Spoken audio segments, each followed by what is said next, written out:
The next question that we have is it permissible to recite Quran and blow into the water?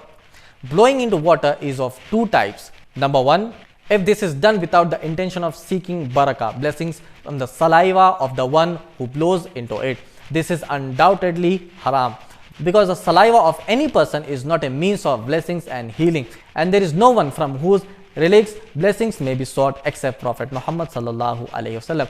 Blessings cannot be sought from the relics of anyone else, because blessings were sought from the relics of Prophet Muhammad sallallahu alaihi wasallam during his life and after his death. If those relics remained, Salama radiallahu ta'ala anha had a small bell-shaped vessel of silver in which she kept some hairs of Prophet Muhammad sallallahu alaihi wasallam, from which the sick sought healing. If a sick person come to her, she would pour some water over these hairs and stir it, then give it to the sick person. But apart from the Prophet Muhammad sallallahu alaihi wasallam, it is not permissible to seek blessings from the saliva of anyone, or from his sweat or his garments, etc.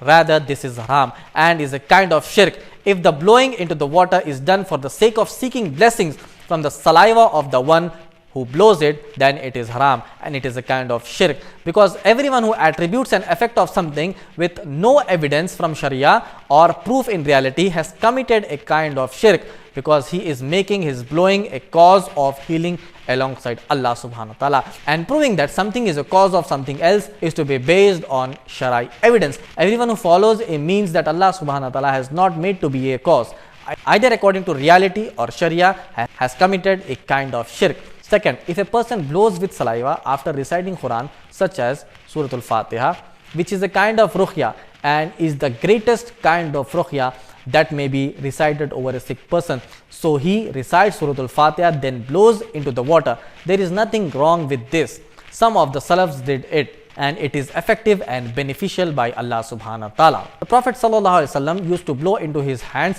when going to sleep after reciting Qul huwallahu ahad and Qul a'udhu bi rabbil falaq and Qul a'udhu bi rabbin nas. Then he would wipe his hands over his face and whatever he could of his body. So the first condition, where the people blow along with saliva and the followers they think that the saliva of a person will heal, then this is haram.